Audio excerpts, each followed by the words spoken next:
Bien, estamos en el Centro de Sensibilización y Aprendizaje sobre Terremotos y Tsunamis del SISMIT. Vamos a ingresar para ver en qué consiste. Aquí estamos en la zona de generación de los movimientos sísmicos, ¿no?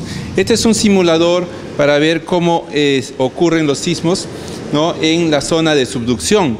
La interacción entre las placas tectónicas es modelada por este elemento. Como vamos a ver acá, está desplazando la placa inferior, ¿no?, y la placa superior se va deformando hasta que en un instante dado se rompe la resistencia de ese bloque y se genera el movimiento sísmico, ¿no? Esa es un poquito la idea de mostrar cómo se va concentrando la energía y al momento de romperse genera la vibración sísmica, ¿no?, que genera pues los daños a las estructuras, de ser posible, ¿no? Entonces, una vez que se genera el movimiento sísmico, la vibración se transmite a través de toda la corteza, ¿no? Y en la zona del mar tenemos acá la generación de tsunamis, ¿no? Entonces acá tenemos un dispositivo para simular esa generación del movimiento de la fondo marino y genera la ola, ¿no? Cuando este dispositivo se levanta, va generando la ola, ¿no? Y dependiendo de la rapidez con que se genera, se incrementa la altura de la ola, ¿no? Y puede llegar pues hasta las zonas urbanas si es que estas están muy próximas al litoral, ¿no? Entonces, con esto vamos a poder ver el efecto del tsunami en las zonas urbanas. La vibración también se transmite a través de la estructura de la corteza y llegamos a un lugar donde tenemos, por ejemplo, depósitos de arenas saturadas, ¿no?, con un nivel freático relativamente alto, ¿no? El nivel freático es el agua subterránea, ¿no?, que tenemos en la base del suelo. Entonces, al llegar a la vibración, va a generar un efecto que va a densificar a la arena y comienza a generar, digamos, una deformación y un hundimiento de la estructura. Este fenómeno se conoce como fenómeno de licuación. Entonces, el agua que es expuesta a las vibraciones, a las ondas vibratorias, rompe la estructura del suelo y todo el suelo se comporta como un fluido en un instante, ocurriendo pues, o generando el hundimiento de las estructuras que están apoyadas sobre el suelo, o en su defecto, si es que tenemos, por ejemplo, buzones enterrados, van a salir a flote a la superficie. Entonces, ese es el fenómeno de licuación de suelos, ¿no?, un fenómeno bastante común en la costa peruana. Acá tenemos ya otro dispositivo. ¿Qué pasa cuando la vibración llega hacia las estructuras? Entonces tenemos el caso de una estructura simple, convencional, ¿no?, que va a ser expuesta al movimiento sísmico, y una estructura que tiene un sistema de aislamiento sísmico. Esta tiene un dispositivo en el cual la vibración no ingresa a la estructura, ¿no? Entonces vamos a generar el movimiento sísmico con el movimiento de estas palancas, y quizás creo que acá vamos a aparecer más visible. Vamos a cambiar la frecuencia. Entonces, como ven, acá la estructura convencional va a generar una deformación, y miren, la otra estructura ya dejó de vibrar, ¿no?, debido a que este sistema evita pues que las ondas ingresen directamente y generen deformaciones en la estructura, ¿no? Como ven, esto se desplaza todo en conjunto y esto se deforma con respecto a su base, ¿no? Eso es por el dispositivo antisísmico. El dispositivo antisísmico, que se llama un sistema de aislamiento sísmico, ¿no? Entonces, las vibraciones son mucho menos intensas en esta estructura que en esta de acá. Entonces, los daños son más considerables, lógicamente, en una estructura. En esta zona tenemos ya los resultados de las investigaciones que se han venido realizando en los últimos 5 años, ¿no?, sobre la identificación de los tipos de suelos en la ciudad de Lima, por ejemplo, ¿no? Se ha ido identificando el suelo en función a su comportamiento sísmico. Un suelo rígido, competente, está definido con el color verde. Va cambiando a tonalidad amarilla cuando tiene ligeramente menor rigidez, y hacia naranja o rojo cuando ya el suelo va incrementando su deformación o siendo menos competente a la vibración de movimiento sísmico. Entonces, este trabajo se ha hecho para la ciudad de Lima, en los distintos distritos, ¿no?, y hay algunos todavía que están en proceso de evaluación, ¿no? También en este mapa se muestra el área de inundación por tsunami. Se ha hecho modelos de sismos, escenario, con el cual se ha logrado definir un área de inundación probable en todo el área del litoral, ¿no? Acá tenemos en la zona del Callao, Ventanilla, y en la zona sur de Chorrillos hasta Pucusana. Tenemos áreas de inundación debido a la topografía que es bastante plana. En la zona del acantilado, lógicamente, el acantilado propio genera una barrera que evita pues la inundación a la ciudad, ¿no? Acá tenemos el mapa de inundación realizado para el Callao, para la punta. El área de inundación en esta tonalidad ligeramente rosada implica un sismo moderado, un sismo convencional que es probable que ocurra en cualquier momento. Y el área de inundación en rojo implica la ocurrencia de un evento sísmico extraordinario, un sismo severo que podría ocurrir en las costas del litoral peruano, pero que no sabemos pues su periodo de retorno. Es menos frecuente que el caso convencional. Entonces esas dos áreas, sismos escenarios han sido evaluados en este trayecto. Acá en esta zona, en este mapa, ya tenemos la respuesta de las estructuras, las viviendas. Se ha hecho una evaluación de la vulnerabilidad sísmica de las edificaciones en la ciudad de Lima y estas viviendas han sido sobrepuestas en el mapa de microzonificación y de acuerdo a la respuesta del suelo y al comportamiento de las viviendas se obtiene un mapa de daños. Esto implica el nivel de daño que pueden generarse en las viviendas en estas zonas. Como vemos acá, el nivel 1 significa el nivel bajo de daño y el nivel 5 ya es el colapso, ¿no? Entonces vamos a ver zonas, no sé, grandes zonas de la ciudad que pueden colapsar durante un movimiento sísmico, viviendas que pueden colapsar durante el movimiento sísmico en el caso de un sismo escenario que ha sido utilizado para este análisis, ¿no? Este es un sismo más o menos considerado por la norma de diseño sismo resistente como un sismo de diseño, en el cual las viviendas no deberían tener daños significativos. Sin embargo, como nuestra ciudad ha sido construida de manera informal con viviendas de autoconstrucción, hay una gran cantidad de viviendas que no cumplen con lo establecido por la norma y van a tener grandes niveles de daño durante un evento sísmico. Acá en esta zona ya tenemos la mochila de emergencia que recomienda el INDECI para tener preparado en caso de la ocurrencia de un evento sísmico, poder tomarlo pues para la atención inmediata, ¿no? Tenemos medicinas, tenemos linternas, tenemos algunos implementos para los bebés, ¿no? Con mantas, ¿no? Alimentos enlatados, ¿no? Que pueden tener una duración importante después de la emergencia, ¿no? También algunos documentos básicos que debemos tener como, por ejemplo, las escrituras de la casa, los DNIs, inclusive si hay algunos miembros de la familia que sufren algunas enfermedades, las recetas que pueden ser necesarias para que ellos, durante la emergencia, alguien se entera y pueda apoyar con ese tipo de con la medicina adecuada. Medicina adecuada. Todo esto se incluye en estos registros, ¿no? Tenemos un radio portátil, agua, ¿no? Vendas, papel higiénico, todas estas cosas que son esenciales pues, para la atención de la emergencia, ¿no? En esta zona también tenemos un sistema de aislamiento sísmico que ha sido desarrollado en el SISMID con el fin de preservar algunos digamos, elementos históricos o de muy alto valor, ¿no? Que justamente con este principio de tener, por ejemplo, una escultura valiosa, ¿no? Que puede colapsar, que puede caerse durante el movimiento sísmico, colocado sobre estos dispositivos, ya vamos a tener que prácticamente la vibración es mínima y no va a sufrir daños, ¿no? Aquí se observa, por ejemplo, en este video, ¿no? Que la botella que está sobre esta base de aislamiento sísmico prácticamente no vibra y la que está en la base, sin ese dispositivo, vibra una gran cantidad. Ese mismo principio ha sido desarrollado acá. A ver, demuestre.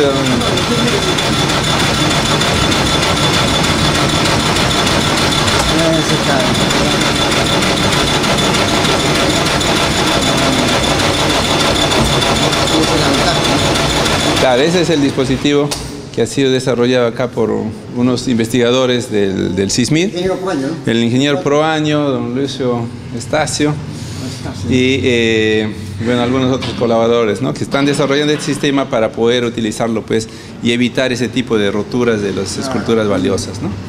Ok, acá por ejemplo se está simulando, esta es una mesa vibradora y se simula la respuesta de una estructura ante una señal sísmica, ¿no? Entonces este dispositivo tiene la ventaja de ingresar una onda real que ha sido registrada durante un movimiento sísmico y ver la respuesta de las estructuras. Entonces permite observar cómo se comporta la estructura y también se puede incluir elementos de reforzamiento para disminuir ese efecto de las vibraciones, ¿no? Entonces, con estos experimentos que nos ayudan a entender el fenómeno, podemos pues estar más seguros de que la gente va a tener una mejor comprensión del fenómeno y poder tomar, digamos, conciencia de lo que nosotros estamos expuestos a esta realidad de la naturaleza, ¿no? Finalmente, concluye la ceremonia, queremos tener del doctor Zenón Aguilar alguna apreciación exacta sobre la importancia, la trascendencia de este evento desarrollado hace un momento. Bien, efectivamente este evento ya muestra la culminación del proyecto SATREPS, que ha sido pues un proyecto de gran envergadura que hemos tenido en estos últimos 5 años, financiado por la Agencia de Cooperación Internacional del Japón y la Agencia de Ciencia y Tecnología del Japón, ¿no? Un proyecto que ha tenido un financiamiento de $5 millones y que culmina con esta centro de sensibilización y aprendizaje pues, para terremotos y tsunamis. Yo creo que esto va a llegar a tener un efecto mucho más profundo en nuestra comunidad cuando se puede observar directamente qué es lo que ocurre en la naturaleza y cómo nosotros con nuestras investigaciones podemos apoyar a mejorar, digamos, la vulnerabilidad y a disminuir los riesgos de desastres por estos fenómenos. Entonces, realmente es un proyecto que ha tenido mucha relevancia, afortunadamente ha tenido bastante eco en el gobierno, ha sensibilizado a las autoridades, se ha generado, por ejemplo, presupuestos ya en forma a través del Ministerio de Economía directamente para generar este tipo de investigaciones, ¿no? Entonces, creo que hemos logrado, digamos, desarrollar grandes trabajos de investigación y despertar la conciencia, pues, en estos fenómenos naturales que estamos expuestos en nuestra vida cotidiana y el del que no vamos a poder evitarlos, ¿no? Entonces, la mejor manera es estar preparados y una manera de llevar a cabo esta sensibilización es a través de estos dispositivos sencillos que nos muestran los efectos de estos fenómenos. ¿Desde cuándo empieza a funcionar? Esto ya, el día de hoy se ha inaugurado y nosotros tenemos ya un convenio con el INDECI para hacer una sinergia y apoyarnos pues, para desarrollar los programas ya de capacitación a los colegios. Tenemos programado ya invitar a los colegios, a los centros de educación primaria, secundaria, para que visiten nuestro centro y aquí se les dé pues, las charlas correspondientes y alguna interacción, digamos, con el INDECI, con programa del INDECI para hacerlos partícipes también de las diferentes actividades que se llevan a cabo con este tipo de desastres. En el fondo, para ir concluyendo, esto es un centro que va a promover la creación de una cultura de prevención. Definitivamente, ¿no? Siempre hay un interés de conocer, ¿no? En muchos centros educativos hemos tenido el acercamiento y nos dicen, queremos visitar su centro, queremos entender qué cosas hacen. Entonces, traerlos a ellos a un centro donde se desarrollan investigaciones, que no está al nivel de su entendimiento, es un poco difícil. Pero ya con esto, definitivamente, mucho más didáctico, mucho más simple, entonces un poco actividades lúdicas también se van a desarrollar acá para que los niños se tomen conciencia y entiendan pues, lo importante que es estar preparados ante estos fenómenos naturales, ¿no? Doctor Jorge Alba Hurtado, rector de la Universidad Nacional de Ingeniería, luego de culminar esa ceremonia de inauguración de este importante centro de información y de sensibilización, cuál es la trascendencia en opinión suya, y si va a seguir la ayuda del Japón o del gobierno japonés hacia la Universidad Nacional de Ingeniería. Este proyecto terminó, ya es el SAP-3, ya terminó. Eso significa que posiblemente vengan otros proyectos, pero ya estamos ahora cerrando este proyecto. Entonces, este proyecto sí ha tenido mucha importancia, son 5 años que ha venido investigándose una serie de temas, son 5 temas puntuales sobre la formulación de mejoras de cómo enfrentar a los sismos y a los tsunamis. En términos de la continuación de cualquier continuación de proyectos de JICA, yo debo mencionar como rector que acabamos de aceptar una donación de $1 millón de la Agencia de Cooperación del Japón, JICA, al INICTEL-UNI, es decir, al Instituto de Investigaciones en Telecomunicaciones.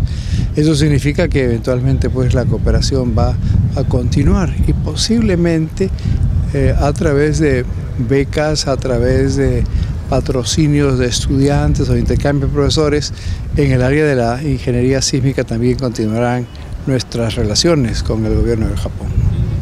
Y ese $1 millón que acaba de, digamos, obtener de Japón, ¿va a servir para algún tipo de inversión específica?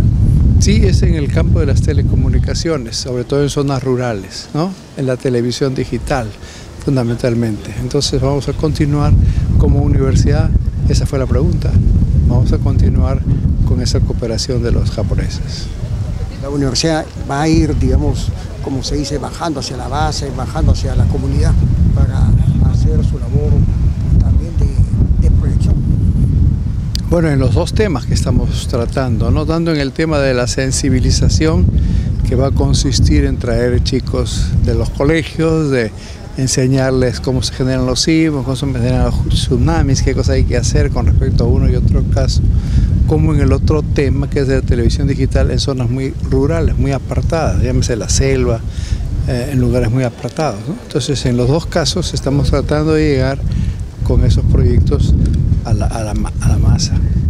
Hay 2 cosas que hemos tratado de hacer, ¿no? ¿Qué es lo que pasa si hay un terremoto? ¿No? Y se nos agarrame esto, ratito. ¿Qué es lo que sucede si hay un terremoto y por A o B no llegan las carpas, ¿no? Entonces podemos armar una carpa, ustedes ven acá, ¿no? Usando solamente material reciclado, este es rafia, entonces son bolsas de basura. Acá tenemos un tubo de media de PVC, ¿no? Entonces uniendo 2 tubos de PVC podemos crear la estructura básica. Ustedes ven acá la estructura básica, son 2 tubos cruzados de PVC, ¿okay? Con las bolsas se van cosiendo las bolsas, ¿no? Usando rafia y quemando, ¿no? Y podemos a las finales tener la manta que ustedes ven ahí, ¿no? Los chicos que acá nos acompañan, ellos son los que han hecho posible esto. Y lo otro es, si no tengo dónde sentarme, puedo juntar botellas, ¿ok? Entonces juntando botellas, necesito botellas, cinta de embalaje, un marcador, tijeras y empezar a armar con las botellas, ¿no? Un asiento, por ejemplo. Acá tenemos un asiento, si ustedes ven ahí adentro, tenemos una tarima, ¿no? Que se puede usar, tenemos unos puffs, ¿no? Entonces la gente que ha perdido todo podría, reciclando, tener al menos donde guarecerse en las primeras horas, ¿no? Después del evento sísmico, ¿no? Entonces ese ha sido el objetivo de este ejercicio, que lo hemos hecho con todos los chicos que están en el laboratorio practicando en el verano.